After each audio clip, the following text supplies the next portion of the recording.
Welcome back to Breakfast Central. It's time for us to look through the newspapers. Let's see what they're saying this morning.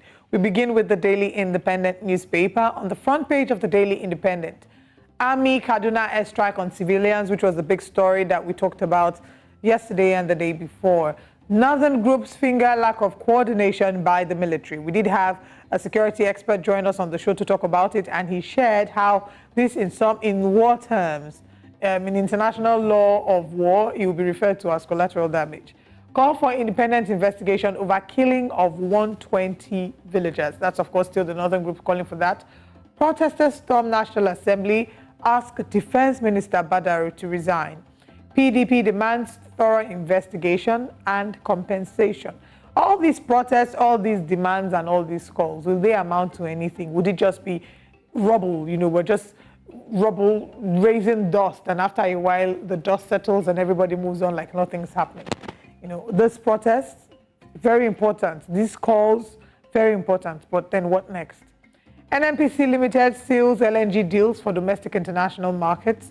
Tinubu okays political liberation of Southeast, according to Ganduje, mobilizes support to capture Anambra in 2025 on page 7. Akeredolu must transmit power to Ayedatiwa, PDP insists. And the drama goes on and on. Supreme Court bench, NJC recommends Samani Ada, 9 others for appointment. P&G to end on-ground operations in Nigeria. So in case you're wondering what this is, some months back we took the story about GlaxoSmithKline leaving Nigeria, and the impact of that was that we started to see some medication, especially for those with asthma and some antibiotics. The prices of these skyrocketed. Now, this is Procter & Gamble ending their on-ground operations in Nigeria, and this might also result to an increase in the cost of certain detergents and certain diapers. And these are the concerns. But then again, what does this tell us about the ease of doing business? This gives us a picture of the reality of what currently is when it comes to running a business in Nigeria, paying staff salaries, when it comes to trying to get Forex to be able to run your business, because we're a country largely dependent on Forex. So it's really a tough time for business owners, small, medium scale, and even those on the much larger scale like the P&G. And I wonder how many more foreign companies we're going to have exiting the country before things return to normal. It's not really it's not a very exciting story to talk about, to be honest. Yeah, mostly because, there's no alternatives that Nigerians trust, to these brands. If we had local brands that were doing pretty much the same thing, that Nigerians, trusted the quality of their goods, and these brands were also in the market, then it, kind of then forces Nigerians to stick with those brands. But unfortunately, that's not, the reality of things here. And so when these brands close shop, and then you have to start importing these goods, then of course you have to pay, 10 times more for it than you used to pay in the past. So it's sad, and of course, every economy, should be able to welcome international companies. There's nothing to brag about, saying that, oh, everything we eat here is locally produced. I mean, it's a good thing, that your local industry is producing, great. But it's also good, if we have foreign companies and foreign industries, being present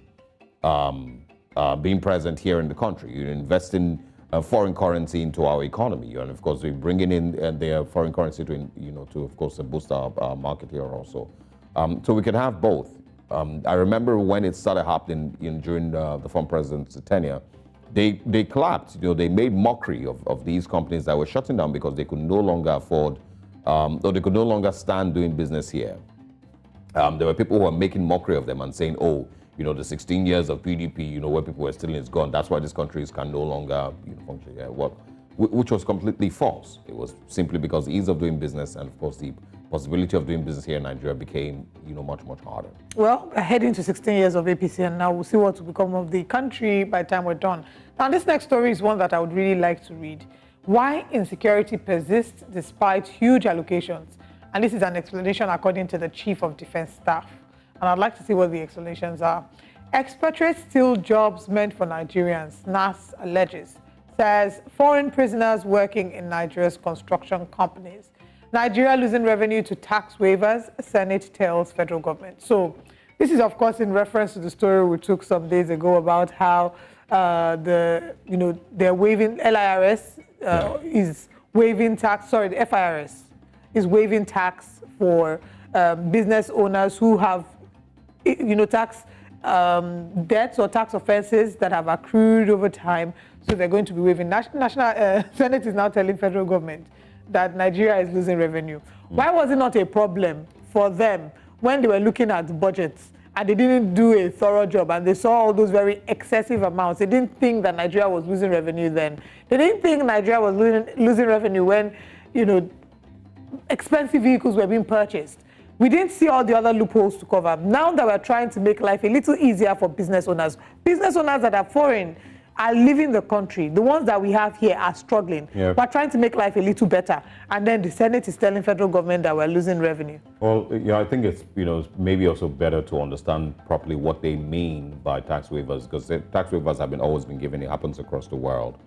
What the FIRS, was trying to do is, stop, I think between now and the end of the year. Yes, that's the 1st of December. Percentage, punitive, I don't know what they call it. Yeah, if you have tax offenses, exactly. You have, certain tax liabilities. You can. The interest, forgo the interest and pay the principal sum. So they're not saying, no, you are completely waiving tax. Is referring to. Anyway, we need to look into that in depth. All right, still looking on the front page, the final story. Tinubu Shettima to spend 10 billion naira on trips and meals in 2024. That's a very exciting update. 10 billion naira on trips and meals. And final one, tackling economic issues should be priority, not ownership of Lagos, Bode George wants. That's all on the Daily Independent. All right. Away from the Daily Independent this morning, let's go to the Nigerian Tribune. It says, Kaduna drone strike, protesters storm National Assembly. PDP wants independent probe. Review rules of engagement, United Nations tells military. Men is still missing as death toll rises to 127. It would be very, very important. I did say this yesterday, but it would be nice, to figure out who the local government, not the local government, the National Assembly representative of that, part of Kaduna State is. Who is the person in the National Assembly that represents that local government where this disaster happened? It would be nice to know, and hear what he has said, or he or she has said, in the National Assembly since this thing, occurred on Sunday. That would be very, very important. So we would see whether these people who have lost their lives, these 100+ people, truly have representatives in the National Assembly, or we just have people who do not know their responsibility as elected members of the National Assembly. PNG to dissolve ground operations in Nigeria, reverts to import-only business model. NJC recommends Samani, Abiru, Sankey, and 8 others as Supreme Court justices. Stop tax waivers, offer rebates. Senate committee asks federal government. Finance Ministry admits 3 trillion naira loss in 2023. Federal government to leverage Islamic finance to fund green projects, and also no money voted to renovate by residents, says Bajabi Abila. Maybe not his residence directly, but it was placed under the office of the Secretary of the Government of Federation. It was under his office that those items were listed to renovate the Vice President's house and renovate the Dodam Barracks residence of the Vice President, and I think one also in Lagos.